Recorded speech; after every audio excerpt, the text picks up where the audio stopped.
श्री शिवाय नमस्तुभ्यम। हर हर महादेव। भगवान भोलेनाथ और माता पार्वती के आशीर्वाद से सबकी संतानों को असीम सुखों की सदा सर्वदा ही प्राप्ति हो। संतान सप्तमी व्रत भाद्रपद माह के शुक्ल पक्ष की सप्तमी तिथि को रखा जाता है। संतान सप्तमी को अनंत सप्तमी के नाम से भी जाना जाता है। संतान सप्तमी व्रत संतान प्राप्ति और बच्चों की लंबी आयु के लिए रखा जाता है। ये व्रत रखने से संतान पर हमेशा ही भोलेनाथ और माता पार्वती की कृपा बनी रहती है। आप भी अगर अपनी संतान की सुख, समृद्धि, आरोग्य और लंबी आयु की कामना रखते हैं और अगर किसी कारणवश से व्रत भी नहीं रख पाते हैं तो भी इस संतान सप्तमी की कथा को पूरा अंत तक जरूर सुने और कमेंट बॉक्स में हर हर महादेव जरूर लिखें। इस कथा को सुनने मात्र से भी आपकी संतान को असीम सुखों की प्राप्ति होती है।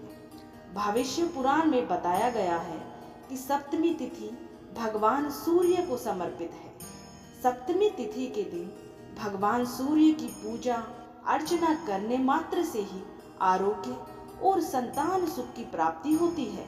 हमारे सनातन धर्म में कोई भी व्रत बिना कथा सुने या फिर पढ़े पूरा नहीं माना जाता है। तो चलिए अब आप सभी श्री गणेश जी के चरणों में प्रणाम करते हुए सुनिए श्री संतान सप्तमी व्रत की पावन कथा। एक दिन महाराज युधिष्ठिर ने भगवान श्री कृष्ण से कहा, हे प्रभु, कोई ऐसा उत्तम व्रत बतलाइए जिसके प्रभाव से मनुष्य के सांसारिक दुख दूर होकर वे पुत्र और पौत्रवान हो जाए। ये सुनकर भगवान श्री कृष्ण बोले, हे राजन, तुमने बड़ा ही उत्तम प्रश्न किया है। मैं तुमको एक पौराणिक इतिहास सुनाता हूँ, तुम ध्यान पूर्वक सुनो। एक समय लोमस ऋषि ब्रजराज की मथुरापुरी में वसुदेव देवकी के घर गए। ऋषिराज को आया हुआ देखकर दोनों अत्यंत ही प्रसन्न हुए तथा उनको उत्तम आसन पर बैठाकर उनका अनेक प्रकार से वंदन और सत्कार किया। फिर मुनि के चरणोदक से अपने घर तथा शरीर को पवित्र किया। वह प्रसन्न होकर उनको एक कथा सुनाने लगे। कथा कहते हुए लोमश ऋषि ने कहा कि हे देवकी, दुष्ट दुराचारी कंस ने तुम्हारे कई पुत्र मार डाले हैं, जिसके कारण तुम्हारा मन अत्यंत ही दुखी है। इसी प्रकार राजा नहुस की पत्नी चंद्रमुखी भी दुखी रहा करती थी, किंतु उसने संतान सप्तमी का व्रत विधि विधान सहित किया, जिसके प्रताप से ही उनको संतान का सुख प्राप्त हुआ। ये सुनकर देवकी ने हाथ जोड़कर मुनि से कहा, हे ऋषिराज, कृपा करके रानी चंद्रमुखी का संपूर्ण वृतांत तथा इस कथा का विधान विस्तार पूर्वक बतलाइए, जिससे मैं भी इस दुख से छुटकारा पाऊं। लोमस ऋषि ने कहा कि हे देवकी, अयोध्या का राजा नहुस था। उनकी पत्नी चंद्रमुखी अत्यंत ही सुंदर थी। उनके नगर में विष्णुगुप्त नाम का एक ब्राह्मण रहता था। उसकी स्त्री का नाम भद्रमुखी था। वो भी अत्यंत रूपवती सुंदर थी। रानी और ब्राह्मणी में अत्यंत ही प्रेम था। एक दिन दोनों ही सरयू नदी में स्नान करने के लिए गई। वहां पर उन्होंने देखा कि बहुत सारी स्त्रियां इकट्ठी होकर सरयू नदी में स्नान करके निर्मल वस्त्र पहनकर एक मंडप में भगवान शंकर और माता पार्वती की मूर्ति स्थापित कर पूजा कर रहे थे। रानी और ब्राह्मणी ने ये देखकर उन स्त्रियों से पूछा कि बहनों, तुम ये किस देवता का और किस कारणवश से पूजन व्रत आदि कर रही हो?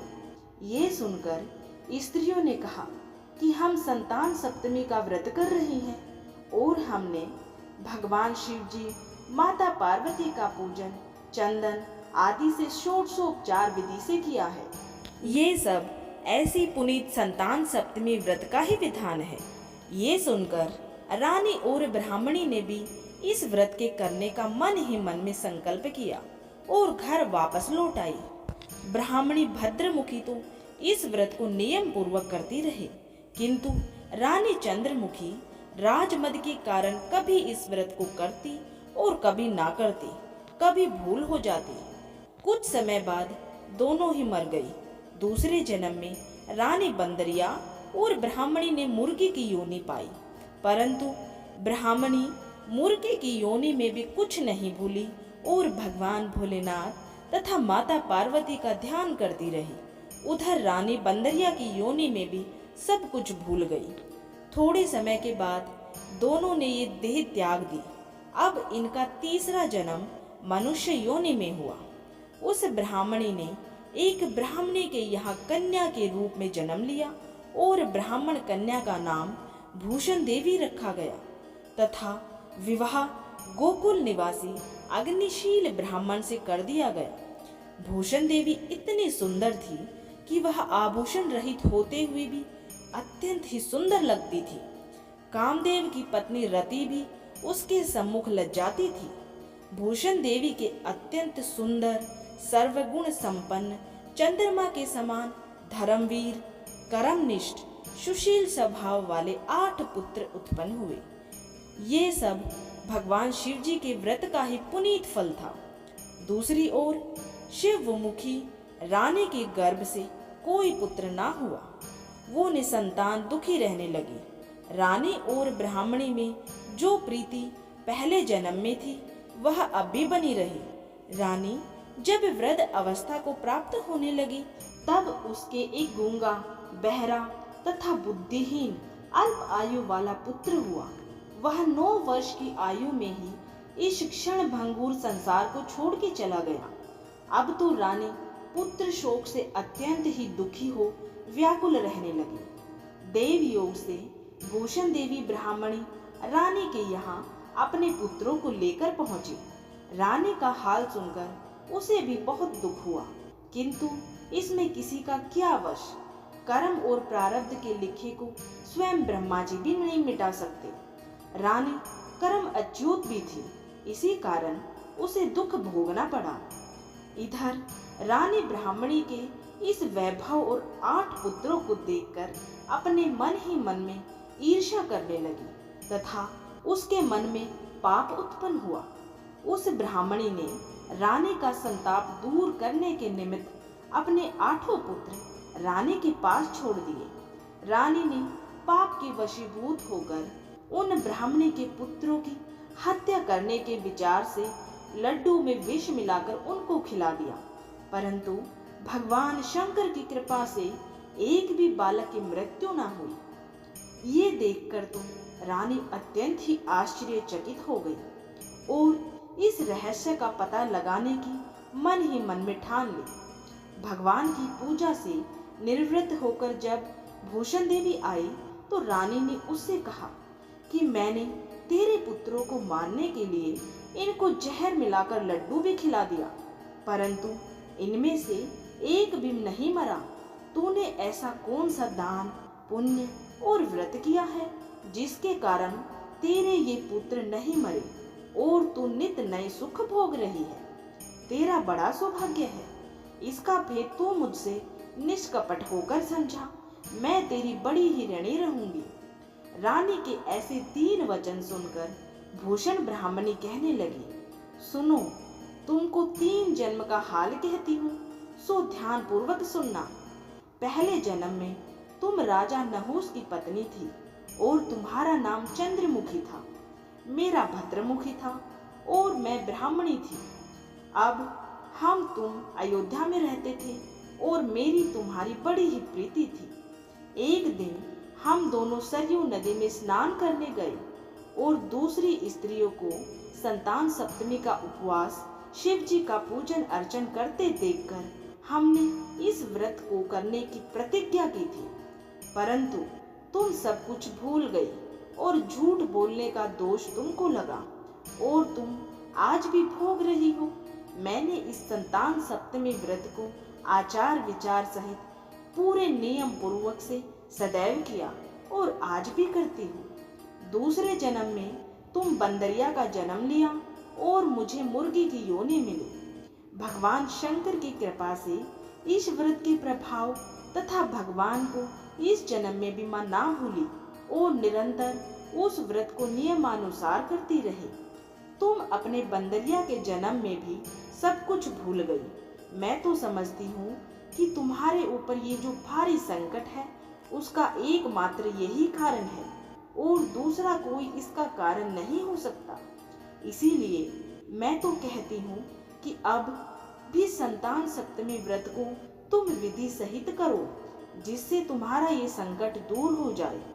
लोमश ऋषि ने कहा, हे देवकी, भूषण ब्राह्मणी के मुख से अपने पूर्व जन्म की कथा तथा संतान सप्तमी व्रत संकल्प इत्यादि सुनकर रानी को भी पुरानी बातें याद आ गई और पश्चाताप करने लगी तथा भूषण ब्राह्मणी के चरणों में पड़कर क्षमा याचना करने लगी और भगवान शंकर और माता पार्वती जी की अपार महिमा के गीत गाने लगी। उस दिन से रानी ने नियमानुसार संतान सप्तमी का व्रत किया, जिसके प्रभाव से रानी को संतान सुख भी मिला तथा संपूर्ण सुख भोगकर रानी शिवलोक को गई।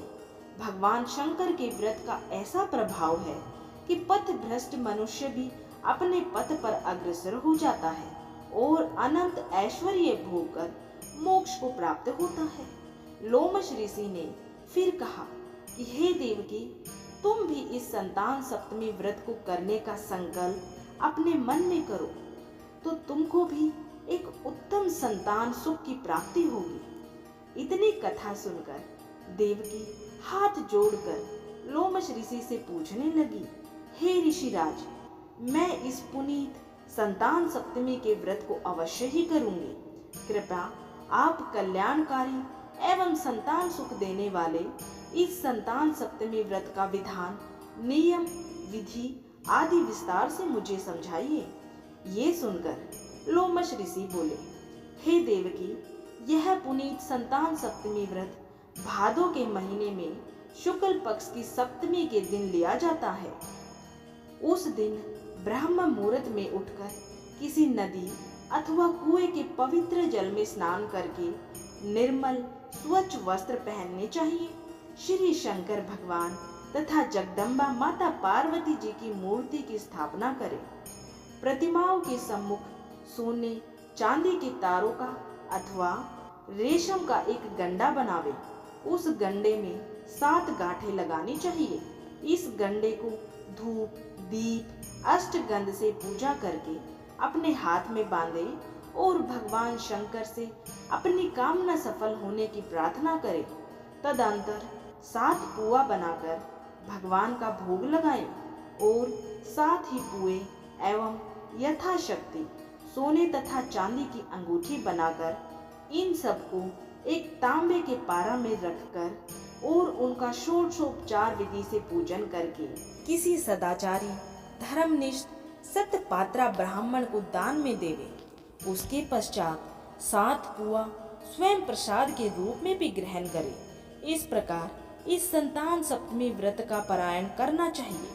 प्रति साल की शुक्ल पक्ष की सप्तमी के दिन, हे देवकी, इस व्रत को इस प्रकार विधि विधान से करने से समस्त पाप नष्ट होते हैं और भाग्यशाली संतान उत्पन्न होती है तथा अंत में शिवलोक की प्राप्ति होती है। हे देवकी, मैंने तुमको संतान सप्तमी का व्रत सहित संपूर्ण विधि विधान वर्णन किया है। उसको अब तुम नियम पूर्वक करो, जिससे तुमको भी उत्तम संतान पैदा होगी। इतनी कथा कहकर भगवान आनंद कंद श्री कृष्ण ने धर्मावतार युधिष्ठिर से कहा कि श्री लोमश ऋषि इस प्रकार हमारी माता को शिक्षा देकर चले गए। ऋषि के कथनानुसार हमारी माता देवकी ने इस व्रत को नियमानुसार किया, जिसके प्रभाव से हम उत्पन्न हुए। यह व्रत विशेष रूप से स्त्रियों के लिए कल्याणकारी है, परंतु पुरुषों को भी समान रूप से कल्याणदायक है। संतान सुख देने वाला, पापों का नाश करने वाला ये उत्तम व्रत है। नियम पूर्वक जो कोई भी इस व्रत को करता है और भगवान शंकर और माता पार्वती जी की सच्चे मन से आराधना करता है, निश्चय ही अमर पद प्राप्त कर अंत में शिवलोक को जाता है। बोलो शंकर भगवान और माता पार्वती की जय। इस प्रकार से संतान सप्तमी की व्रत कथा संपूर्ण हुई। अगर आप सभी को ये कथा अच्छी लगी है, पसंद आई है, तो इस वीडियो को ज़्यादा से ज़्यादा लाइक करें, दूसरों को भी शेयर करें ताकि दूसरे भी इसका लाभ उठा पाएँ।